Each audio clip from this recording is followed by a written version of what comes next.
Have you ever wondered whether the problems in the world today would exist if we had deeper connection to ourselves, others, and the environment and acted from that place? Welcome to the Conscious Action Podcast with your hosts Brian Berneman and Kayla Greenville, who believe that connection is the key to taking conscious action as individuals and creating a better world. We are here to raise awareness and inspire meaningful action by sharing stories, knowledge, and conversations with thought leaders and change makers. From sustainability to well-being and everything related to conscious living, our mission is to empower you to be the change that you want to see in the world. Welcome everyone to a new episode of the Conscious Action Podcast. I am Brian Berneman, your host. And for this episode, I have the pleasure of being joined by Danny Bader, all the way from the States. Here we are in New Zealand. And it's incredible how all through these times we've been able to connect with everyone all around the world. And first of all, Danny, thank you so much for taking the time to be here with us, for sharing what everyone is about to hear in a moment. Sure. As I always do with all of our guests, I'm going to ask you to please introduce yourself to our audience. Mm-hmm. Yeah, so my name is Danny Bader, and I'm coming to you from outside of Philadelphia, Pennsylvania, which is the area where I was raised. And I live down here with my wife, and we have 3 children, but they're all out of the house right now. 2 are out of college, the boys, Luke and Joey, and then our daughter Lizzie is a sophomore at university. So we're kind of in that empty nest syndrome. I have 6 brothers and a sister, so I grew up in a big, loving family. And for the past 15 or 20 years, I guess past 20 years or so, I have been committed to personal development and corporate training and doing my best just to support people on this wonderful journey we call life, even with its ups and downs, through my speaking and through my writing and online courses and things that we'll probably chat about here. So I'm happy to be here with you, Brian, and conscious action, I think, is such a cool term. I know I'll use that going forward because I think it's what it's all about, really. Yes, and thank you again for being here. And yeah, it's such a needed word or combination of words right now in these times. And I know a little bit about you. I read and we've already spoken, but I would love if you can share with everyone your story. Take as long as you'd like to give everyone what I felt when you shared your story with me. Right. Yeah, cool. Thank you. So, and I'll tell you kind of the abbreviated version, and then I'm sure there'll be questions that you will have, probably the same ones that the people listening would have. But I grew up in, as I said, a very loving family, 6 brothers, a sister, mom and dad. And my life was relatively easy until I was 28 years of age. So, I grew up, I was playing sports, I was healthy, I went to college, I got good grades, got out of college.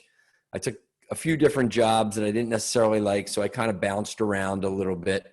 And when I was 28 years of age, I had a tragic accident. I was working in construction, roofing, putting roofs on houses.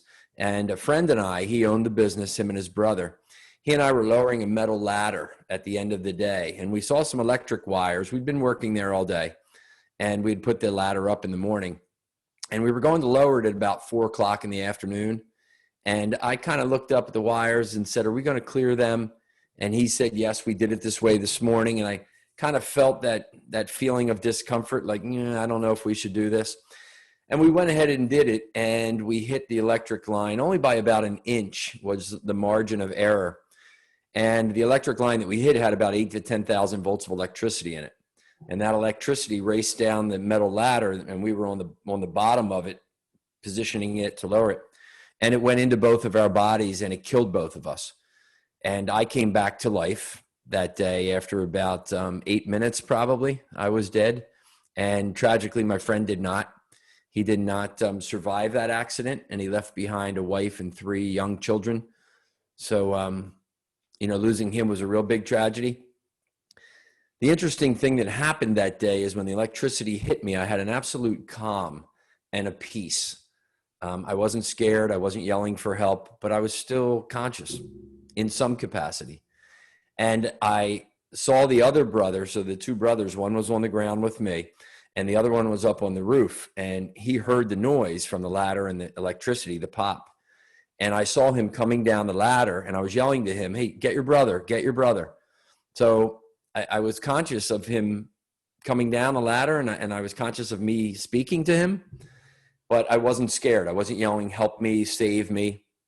And then I guess the best way to describe it, the best way is to describe it, because I've described it many times, is my soul, my essence, my energy, my life force, my spirit, my consciousness, it left my body and it went somewhere else. And I didn't go through a tunnel or experience the light that many people who have had near deaths have experienced. And I remember one time a woman was talking to me and she said, "No light, no tunnel." And I said, "No, it was as if my energy, my force just left my body and was joined with its source." And she was kind of nervous and, just like, "Oh my gosh, this is a crazy story." And she said, "No light, no tunnel." And I'm like, "No." She said, "Are you sure?" And I kind of laughed. I said, "Listen, you can have your near-death experience. This is mine. There was no light and there was no tunnel." But what I believe is that we all have our brain and our heart and our lungs, and they make this body go. But I believe that there's a divine energy in all of us that really makes us go. And when it's time for that divine energy to return back to its source that I call God, I'm a Christian, so that's my beliefs. You may call it something different. When it's time for that energy to go back to its source, there's not much we can do about it. And that's what happened to me that day.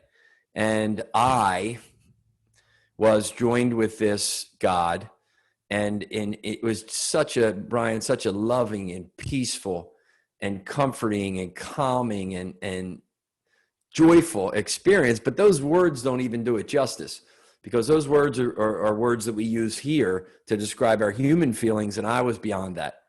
I was absolutely beyond it. So I had that proverbial choice as I communicated with this source to either stay and continue on there or to come back. And I expressed concern for my mom and for my girlfriend, who is my wife now of 20, I better watch her, I should know that, right? 26, 27 years. At any rate, when I expressed concern for them, I was right back in my body. That's when I was conscious again in my body. That's literally when I came back to life. And I wrote a book about it. I'm sure we'll talk about. The thing that happened after that is what really kind of cements this experience for me. I was laying spread eagle on my back, but I felt as though I was on my side, in a fetal position, and I couldn't move. So I heard the brother who I yelled at coming down the ladder. He was maybe 15, 20 feet away, and he was working to revive his brother. I could hear him, smacking his face and saying to him, come on, wake up, wake up, wake up.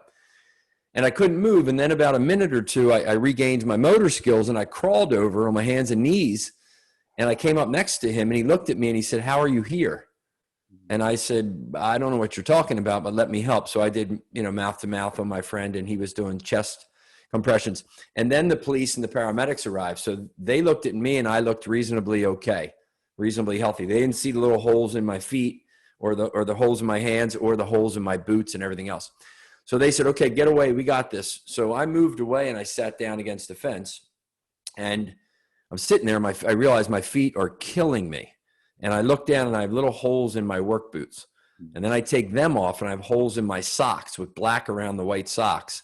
And then I take my socks off and I have 4 holes, one in each side of each foot. And the one on the left inside of my foot was kind of like that. There was, and the first line of the book, Back to Life, it's written through the eyes of a young man named Jake, which I wrote, fictitiously, very much based on reality. And his first line is, "Why is there no blood?" And that's that's what I was thinking as I looked into this hole, because the electricity had cauterized everything. And then the brother who was coming down the ladder came over to me and he said, "What happened?" And I said, "I guess we hit the wire." And he said, "Yes, I know. I heard it." I said, "Yes, I know. I saw you coming down the ladder and I was yelling to you to get your brother." And he looks at me and he says, "What are you talking about?" Now, mind you, this is first time we've talked since the accident, and probably to his remembering 8 minutes of human time. And I said, I saw you come down the ladder. I was yelling to you. And he said, no. He said, you didn't say anything. I said, no, I saw you. I was yelling to you. He said, no. He said, I came down the ladder and I came to you first. You were on your side and I rolled you over. He said, your eyes were all rolled back into your head, all white, the eyeballs, foam all over your mouth, and no heart rate or no respiration, no breathing. And he said, I did CPR on you for several minutes trying to bring you back to life. And then I gave you up for dead. He said, I'm thinking we killed Dan. Then he ran across the street to make the phone call for the emergency, the 911, then ran back past me and then got to his brother and was working on him for a few minutes. So that was what happened in those 8 or 10 minutes. And then the journey afterwards, you know, I was in one hospital and then they flew me to another hospital I was in there for 10 days and I got out and my friend was dead and he was buried. So now I had to re-engage with life. And that was where I had a really, really difficult time, you know, getting through that. Yes. And wow, I mean, just like last time when you just shared the story, I get these goosebumps all over my body, and it's such an incredible story because I can get the feeling as you're sharing it, and the sheer awe of actually what happened, and seeing in a sense what it's a near-death experience. I find it sometimes interesting, the term, because as you mentioned, you were dead. Yeah. It wasn't near death. You were dead and then you came back. Yes. And your experience of that time was very different than the experience of what was actually happening here in this realm, in the physical surface of this earth, as your friend was sharing with you, and how all of that actually was happening at the same time. For me, that I do believe that there's different layers of reality. Mm-hmm. That is, in a sense, a confirmation of a lived experience of that. And I would love for you to share a little bit more, before we get into what was your experience after the hospital and after all of that. How you described a little bit, but how would you describe the time that you spent beyond this layer of reality, what you just called source of God? Was there and how did you experience that in terms of how long was that? Did you experience it as something with time, as something, or not? No, there was no sense of time at all. There was a sequence. So, in my memory, as soon as I came back to life, in my memory and my experience, in my divine nature, I was there. I was joined with this God, loving, peaceful, floating, dark kind of place. And there was a communication. And the communication was not words, but it was that notion of, okay, your time there is finished, and welcome, you're loved. And now, do you want to keep going or do you want to go back? And then me going, but wait, what about my mom and my girlfriend, concerned for them? If I stay here and I'm dead, this is really, really, really going to hurt them. And when I expressed that love and that concern for them, that's when I was right back into my body. And I've heard many people before, because you can imagine, I've talked to, they say there's only about 5% of the population, the adult population, that have experienced this near death. And anytime I speak with people that may have had one, and I've certainly read books and listened to different podcasts, there have been people that have experienced almost exactly what I did, and they describe it the same way. So for me, I always believed that there was a divine nature to us, but it was a belief more of Catholic education. You know, this is it. This is what you're supposed to learn. This is repeat it, write about it, select the right, multiple choice answer, get your grades. Now it's more of a knowing that there is that energy inside of us. So in the human nature, right, there is time, sunsets, minutes go by, hours go by. What I experienced over there was none of that. None of that. No. And so you come back, you had that experience. Mm-hmm.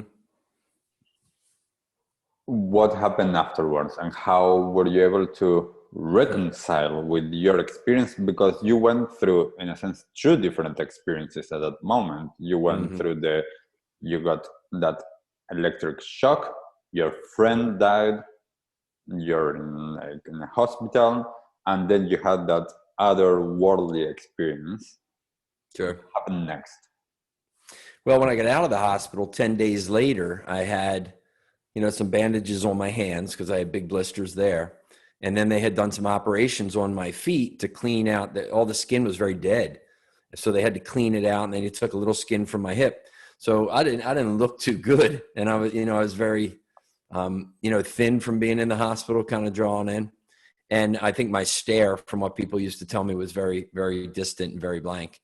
So I get out, both of my feet are in bandages. I'm on crutches. And what would happen then is people would ask what happened to you. And then friends would start to come visit me because I was living with my parents.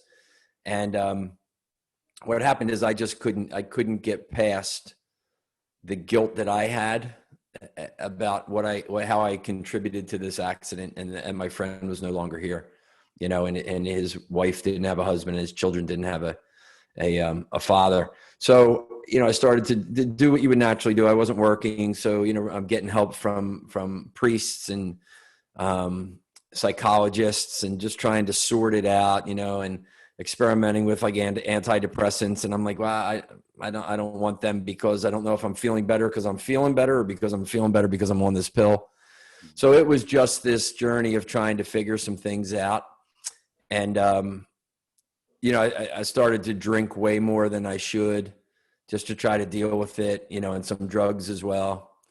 So it was just this, I was trying to put on a good face, but inside I was very, very damaged and hurting. And then that ultimately just kept sliding down, where I made the decision that I was just going to go to the Outer Banks of North Carolina. And this was in October, and I was just going to take my life. I didn't want to deal with that pain anymore. So I went down there, and my plan was to get a hose and just put it in my tailpipe and drive on to the beach and run it into the window and put the window up, and, just let the exhaust just kind of, end my life again and end the pain. Wow. Oh, and what happened after that? Yeah. So I didn't do that, obviously. Yeah. I believe it was divine intervention. Einstein has a wonderful quote. He said that coincidence is God's way of staying anonymous. And so coincidence, right? There are a couple things happened down there. I went to the store to look at the hoses, and I'm looking at them, getting ready to buy one. And I'm thinking about, what color should I buy and what length should I buy? I mean, all these crazy thoughts, right? Who cares but it was weird. And as I was looking and going to grab one, this woman came by in the aisle and just kind of spooked me and said, "Oh, hello." They just kind of knocked me out of what I was thinking. I'm like, what am I doing? I can't buy that.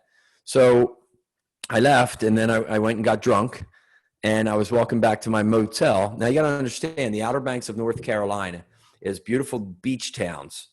And in 1992 was not very built up. And in October, our summertime is over. So very quiet, very desolate, a lot of stores and restaurants starting to close up. So I'm walking back to my motel, and I see this phone booth on the corner of the parking lot. And back then, phone booths, right? Glass, red things. Like young people, they don't even have any concept of what They're like, FaceTime, Venmo. I'm like, oh no, you don't get it. You had to go into this glass box and call somebody. So when I looked at it, it was crazy. I'm looking at it, I'm going, where did that come from? Now I'd been there for about 3 or 4 days, staying in this motel, and it was shiny and under a lamp, and I'm just like, you know, Hollywood, if we'd love to make a movie out of this. They could do a good job, because it's almost like the divine light is shining on this phone booth.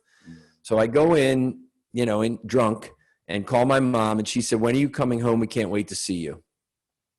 And, you know, that part's in the book, and people ask about the book. The majority of it's factual. Some of it is fictional, just to kind of get the story in there. But I said to her, and I had, you know, a huge lump in my throat. I said, you know, I'll be home in a few days. I love you too. And that phone call really saved my life, because when I walked out of the phone booth, a little voice in my head said, I wonder what it's going to be like when I get better, when I get through this. So in your wonderful title of your podcast, Conscious Action, that was the first time I was really conscious of saying, all right, let's get through this. Let's get to a better place. You know, this is going to be okay. I was very much probably unconscious of that fact, but what I was conscious of was all the negative, where I was, how I screwed up, why it was my fault, why life's not going to get better. I don't deserve to be happy. Nobody understands. See, I was conscious of all the reality of the situation, but the negative side of the reality of the situation, versus to say, yes, this is tragic and this sucks. And here's what I can do to move through this and support everybody and get support for myself. So that was a very pivotal moment, very pivotal moment. Yeah. And I think that on top of what you just shared, which is incredible, and thank you for sharing it, the fact that for a lot of people is knowing that you're loved, that you have someone, like in that case your mom, that, you know, she's expecting you to go home, and knowing I've talked to many people that are or have been or are in that space of like having suicidal thoughts. There's, you know, different reasons why they're in that space, but as well there is a sense of aloneness. And when we have that support, that might be enough to get us to not go through with that, or to stay here. And I think that, you know, like sometimes like we have those wake up calls, and we have, you called it very like nice in terms of coincidence. I call that synchronicities. That's the word that I relate to. Right on. It's just the word that I was taught when I was younger, of when I noticed things and it's like, wow, you know, that person that walked by, or that truck that went and it had like something written in it, and that was what I needed at that moment to read or something like that. And that is incredible. And so you go through that, and then you went home. And what happened? Yeah, so then I went back home. I went back home, and it was, you know, a few years until I, you know, there was still a struggle for sure. Went back home, you know, with more of a vision of getting better. Went back to school for a little bit, started to let people in, was much more open about how I was feeling. Got married about a year later, and then had our first child, Luke, a year after that. So the accident, then marriage after a year, first baby after a year. So that kind of gets you more back in life. But I was still, you know, I was still fighting a lot of negative and scary thoughts. So yeah, and let me just back up too. When you talk about anybody that has experienced those thoughts of despair, and, you know, it might be better if I'm not here anymore. Just understand that's it's okay to have those thoughts, and it's not okay to act on them. So stop, be really knowledgeable of that. Know that you care. Know that you are loved. Know that you have a divine source of energy inside of you, and then just take one action to let somebody else know how you're feeling, whether it's a family member, whether you dial an anonymous suicide hotline or something. But you've got to just settle, say a prayer to your God of your choice, and just realize that there is a way through this. There is a path through this. You do matter. You are loved, and there is, there's a piece of divinity inside of you. And if you can just get to that, you'll be good. You'll be okay. Yes, beautifully said. Yes, and I think that it's really important. It's a very delicate subject, of course. Everybody experiences it differently. Everybody goes through life differently. And I do believe that we all have a gift that we're here to share, and we all have a path to go through.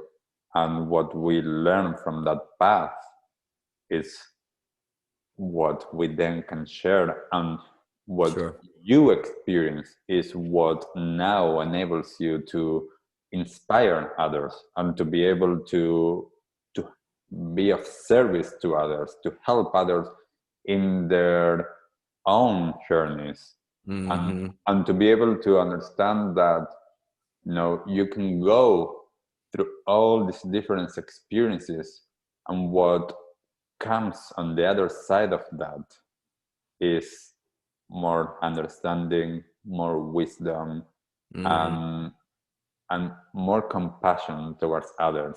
Like that, I think that it's the more that we understand that on ourselves, we can understand that on other people, and to be able to understand that we have the tools necessary to actually go through all of this, because we are resilient beings. You got it. Yeah, and I would love for you to share a little bit more of this side of things. So you go through all of these experiences, and you start turning them into, in a sense, let's call it a positive, which is this, you sharing this and you being able to help others. Now, would you be able to share what was that transition period, and what was the thing that sparked you into, I actually can, build on this? Yeah. I think it was, when I started to tell the story, and I became more comfortable telling it, and I would tell it to groups, and I was doing some workshops and things. I did see where even though they may not have experienced the same specific story that I did, they've all had their challenges, and they've all had the emotions of giving up, and I'm not going to make it, and I don't know where to go, I'm confused, and I'm stuck. So you don't have to share the same experience as a person. Loss of a child, near-death experience, divorce. There are many experiences in life that are all going to put us into that same space of where we got to fight and we got to become resilient, like you said. So I remember being on an airplane, and I met this young lady. We're sitting in the back, and we were flying home from Chicago. So it was night. It was like a Thursday night. Plane's dark, and we started to talk a little bit. And I usually would kind of feel people out, so to speak. If, should I tell them my story, or is it going to be, I don't know, too much? I can just get a sense of who I would tell. So I shared it with her, and she looked at me, and I never talked to her after our flight or anything else. And when I was telling the story, she just looked at me, and she had kind of teary eyes, and she said, you have to tell this story, because I had talked about I was working on a book, and she said, you have to tell this story, and you have to write this book. It will really help a lot of people. And I'll never forget it. And that was her, and that was what really said to me, okay, you have to start to put this out here. And I still had doubts, and sometimes I still do, whether am I really helping people? Do I still have the ability to help people? But that's what kind of set me free. And then I got into different trainings and those kinds of things. And then I wrote the first book is called, well, I wrote it back. It was called Back from Heaven's Front Porch when I first published it. And then we did a second edition that we just released. So it'll be more consistent with my brand of Back to Life. So that one is called Back to Life, The Path of Resilience. And this picks up with the young man named Jake. So it kind of takes you through Jake's story. You'll see the phone call in there and being on the beach in North Carolina, and then Jake's journey back. And it introduces in here 5 principles that I uncovered on that journey, and I call them Jackrabbit, JCKRBBT. And it's just to develop vision, to be still, to know thyself, to seek support, and to evolve and grow and change. So it walks you through how Jake learns these principles from different people. And we just did, a matter of fact, just today we launched an online course that's called Back to Life. And it's a series of about 26, 27 videos where I'm, short videos, I'm teaching a lesson. And then there's exercises or questions and things for the, for the participant, for the student to do. All around them becoming more conscious, right, of what areas of their life need some focus and attention, and how to generate that focus and attention. Because a lot of times people go, they'll say to me, they're stuck and what should I do? I said, we got to do the work. And they go, yeah, but what do you mean? How do you do the work? So really I walk people through and say, here's what doing the work looks like. So they'll be doing some work for sure. Yes, beautiful. And you just mentioned something on the Jackrabbit, and that I would love for you to share a little bit more. That was the word vision. Like for me, that for a lot of people, that's really important. Yeah. Go ahead. Yep. I think, Brian, for me, vision is everything. There's a great article called The 15 Traits of Unstoppable People. And the number 1 trait is that the people believe in themselves. And the number 2 is that they really had a big, bold vision. So I've always believed in vision. The way I do it is I write a letter, for 6 months or a year. And I say, okay, if these 6 months are really good, what does that look like? Health and wealth and family and everything else. And I've been doing that for a number of years, and it served me very well. What I've recently learned is, and I do this work, right? That first trait of really believing in yourself, I still wasn't where I needed to be. I still did not believe in myself. I still did not believe that I deserved to be happy.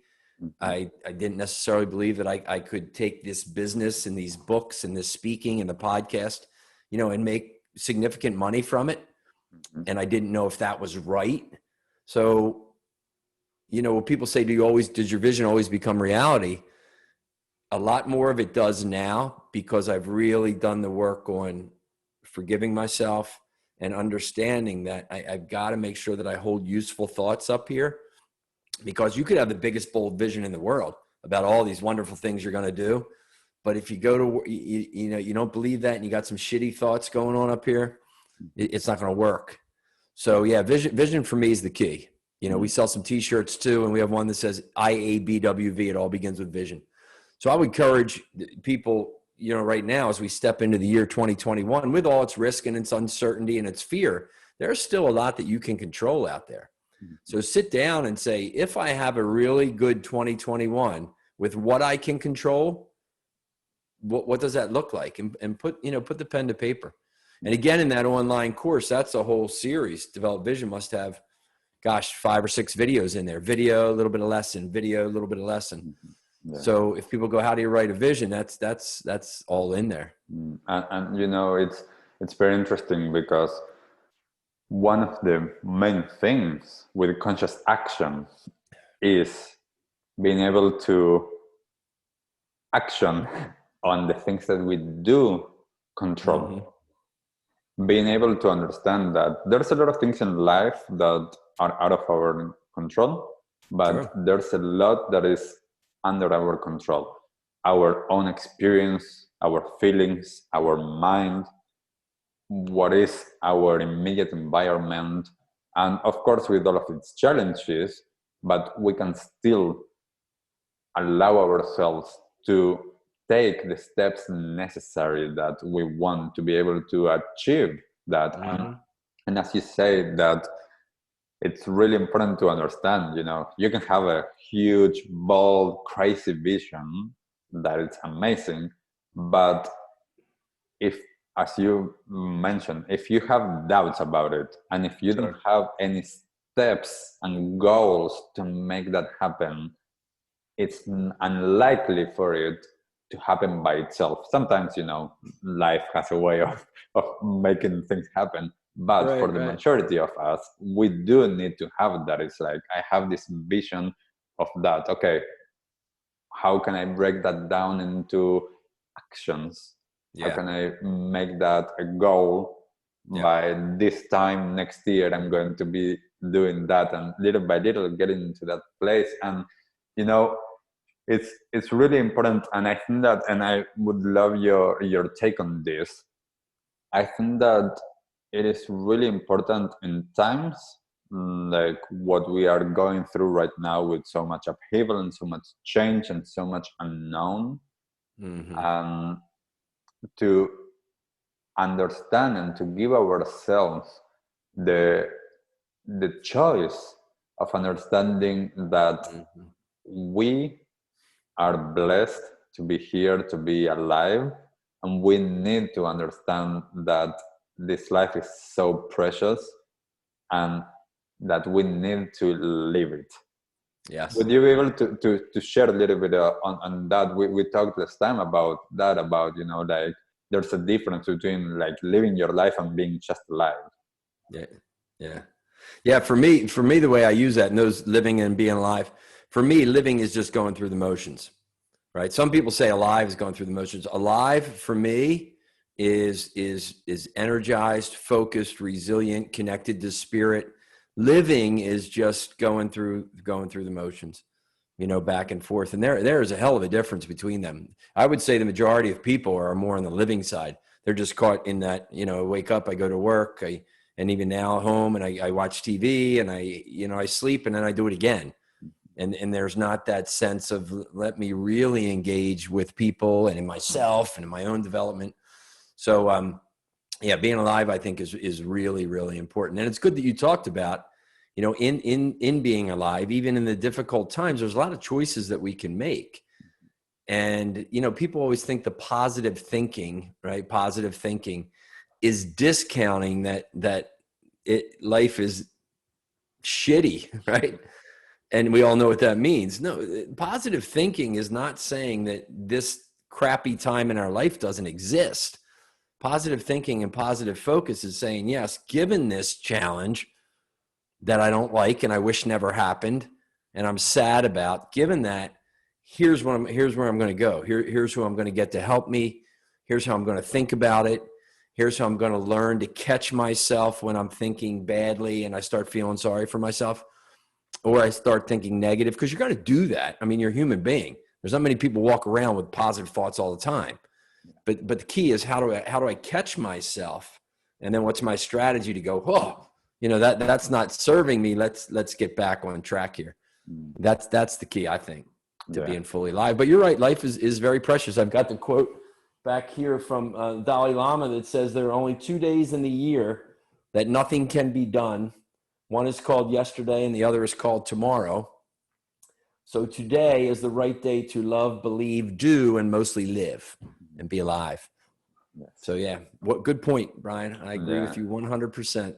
It's beautiful. I love that saying. Like, one of my main practices is Tibetan Buddhism, and it's so much about living in the present and understanding that what happened and what is bound to happen, it's not here, and there's nothing that I can do about that, rather than what I'm doing now and my next step.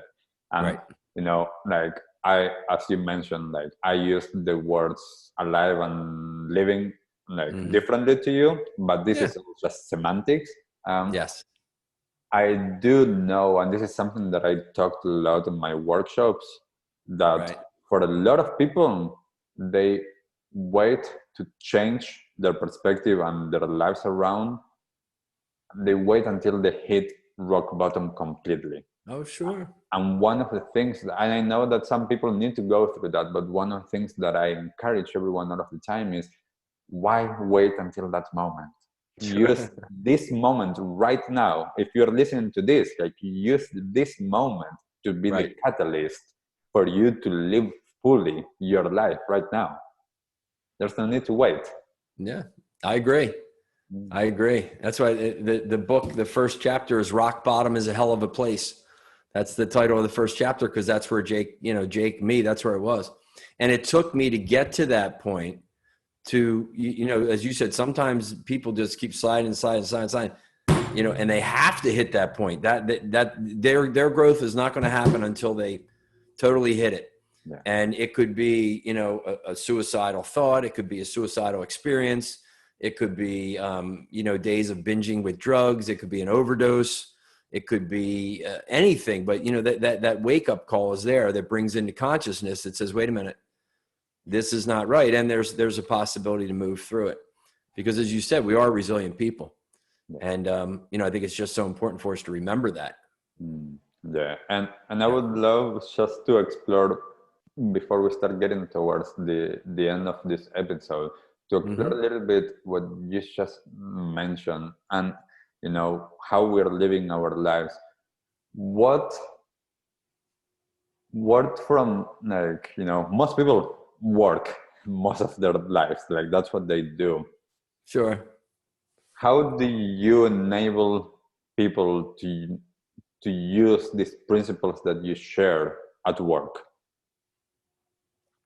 Well, I think the principles that I offer, in terms of having a vision, practicing some stillness and some meditation and journaling and those things, and knowing yourself and knowing your thoughts, they have to be things that we use all the time. They're not principles that you say, okay, I'm only going to use them when I'm home, or I'm only going to use them at work. They're principles that serve us as human beings in all of the roles that we're in, whether it's father, whether it's worker, whether it's writer, whether it's podcast host. So for them, I offer them the principles. I slow them down. I give them some science, statistics, some stories around these principles. And the majority of people go, oh, yeah, it makes sense. I should be doing that. And then it's just, the push to say, okay, what would it look like if you did? When could you begin to do it, and will you? So then, you buy into that commitment. But you tell them that it's more of a lifestyle. That's when people, if I wear my Jackrabbit t-shirt, or they're like, what's Jackrabbit? And I used to try to explain it. And now I just say it's a lifestyle, and they go to me and I say, well, what does lifestyle mean to you? And they say, well, it's kind of how somebody lives. Like, it's what they do. It's how they think. I said, well, that's all Jackrabbit is. And it's based on these 5 principles, and you've probably done all of these at some point in your life. The question is, would your life be more enriched, more resilient? Would you be more alive or living, in your case, if you started to implement these principles more often? And that's the key. And I say, just experiment with them. Just take 1 or 2, because life's an experiment, right? We go, I'm not feeling too good. Oh, I listened to Brian, or I listened to Danny, or I read a book, or I'm going to try what they talked about. Just try it for a little bit. And it's either going to serve you well, most times it will, or you're going to go, I don't know if that's for me. I want to, experiment with something else. But that's the key. I'm always experimenting. I'm pretty solid in my principles now, but I'm always experimenting with some different things in terms of how to apply those principles, Yes, definitely. And as you mentioned a few times during this episode, like, we need to do the work. Like, we actually need to experiment and experience it, and to practice and take the time to actually do that. So definitely. And it's so true, isn't it? But as I said, that's the thing. You and me, the people that do this work, we've got to support these folks and ourselves, and offer them resources to here's the work, here's what it looks like, and here's how to do it. Yes, definitely. Because here's the benefit for you. And you just mentioned the word resource. What is one resource that you would recommend to people? Yeah, I think books are great. I love books, and I still read paper. So, so I got the Back to Life, and then I wrote another one called I Met Jesus for a Miller Lite, which is a brand of beer here in the United States. And, people go, oh my gosh, is it religious? It says Jesus. And I say, yeah, but it says Miller Lite too, beer, So it's just a story of a young man who's struggling. He was a professional football player here, and that career ends suddenly, and he's just kind of lost in life. And he's like many of us. And so I think reading is really good. And I think that video is great. Video, audio. Most of our content now, it says about 85% of our content is consumed in video. So I am forever going out to YouTube or TED Talks just to search for whatever I need, whether it be around inspiration, whether it be around meditation, mindfulness, gratitude, or if I just need to know how to fix something in my house. The video, the amount of information that we have available to us that can support us in our lives is tremendous. And it's just a click away, you know? Yeah. So I would say do some more of that. I don't watch television hardly at all. I'll watch some sports. You know, in the United States, the Masters golf tournament will be this week, and I enjoy to watch that, and some other football games and things. And so every now and again, movies, but I mostly like to read. Yeah, beautiful. And I know that, of course, there's not just one thing, but if you have only one tip to give to someone, what that one tip would be? Well, just one. I'm going to have to give two, Brian. Okay. I'm going to have to give two. The two tips that I would say, and I don't know if it's really a tip, just trust, don't hope, but rather trust that there is a divine energy in you. Just trust and know that, because that makes things so much easier in life with its challenges. And then the other tip I would say is learn to get very good at paying attention to what's going on between the ears here. You know, all that chatter, and get very good at saying, wait, that's not what I want, and here's how I shift it. That's a tip we all have to do is understand our life is lived between our ears up there. And most of it's unconscious. We've got to make ourselves conscious of it, catch the negative, and go, oh, okay, cool. It shows up. I'm a human being, and here's how I'm going to move through it. So some tips for people there. Yes, wonderful. And on a personal level, what has been your latest small act of kindness? You know, I forgot that we were doing this podcast. I mean, I knew it was on the radar, but it happened again last night. I'm riding home. I had dinner with two friends, and I'm riding home on a very, very dark road. It's not late. It's 7 o'clock, 7:30, but very, very dark. And I'm talking to my sister on the phone, and I'm coming up the road, and I see this guy then, and he's very dark clothes, and I'm like, oh my gosh, he should not be on this road. So I go up a little bit further, and I tell my sister, I said, I got to get off. I got to go back and see this guy or whatever. So I turn around, and I come back down the road, and there's no cars. It's very dark. And I put my window down, and I said, hey, get in the car. Come on, what? You can't be walking on this road. And he said, oh, no, thank you, my friend. I'm okay. And, you know, he had an accent. So, and I said, no, you got to get in the car. He said, no, I'm good. And he kept walking. And I thought, all right. So I go down now. So now I got to turn around to go back the other way, but so I put the light on in my car so that he could see. And I pulled, and as I was coming up my way, he knew the car was coming. So he crossed the street to get on the other side away from me.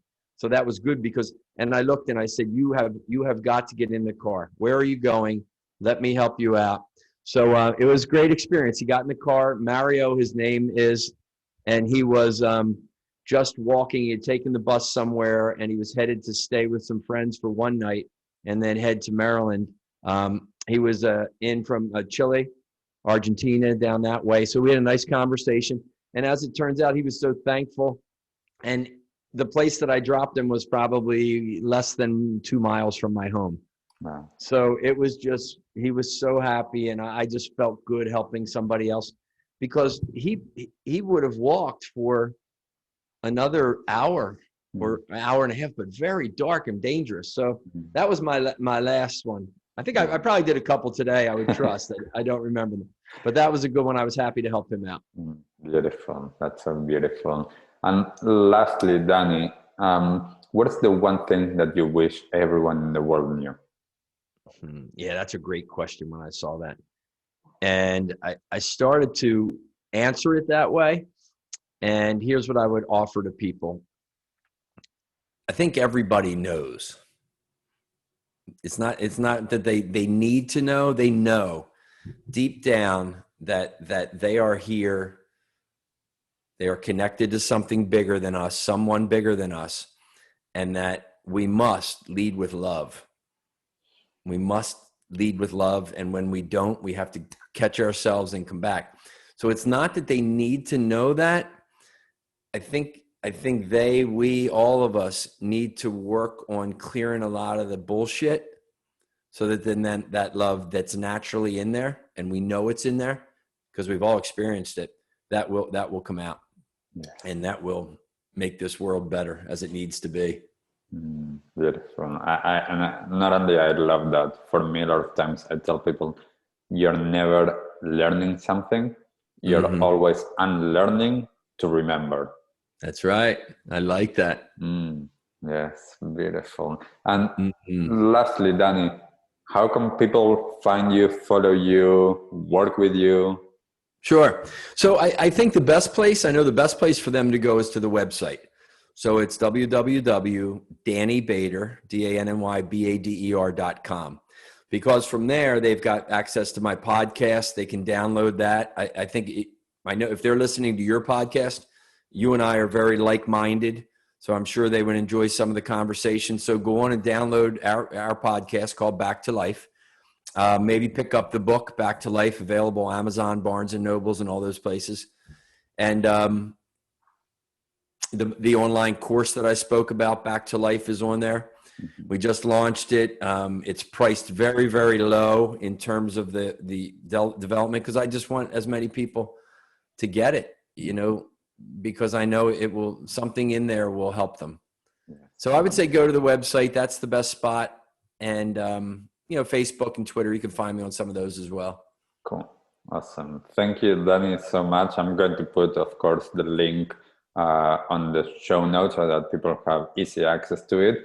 But thank you so much for taking the time to share your story and to be able to be open and vulnerable, because it takes for a lot for us sometimes to share when we go through all of these different things in life. So thank you so much for taking the time. Lovely once again to speak with you, and can't wait to continue seeing what you're going to continue doing. And for everyone that listened to this episode, I would love to know what resonated with you.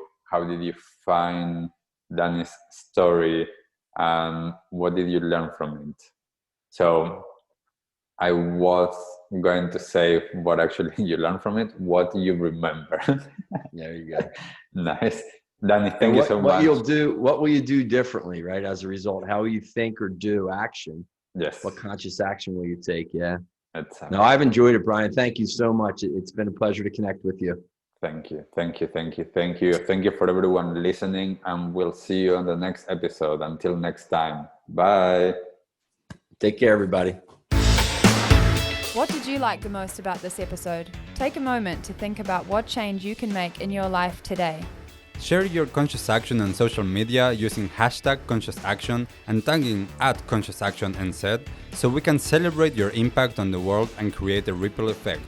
One easy action we would love for you to take right now is to share, like, and subscribe to this podcast. This will help us get these messages out into the world and inspire more people to take conscious action in their own lives, contributing to the better world we hope for.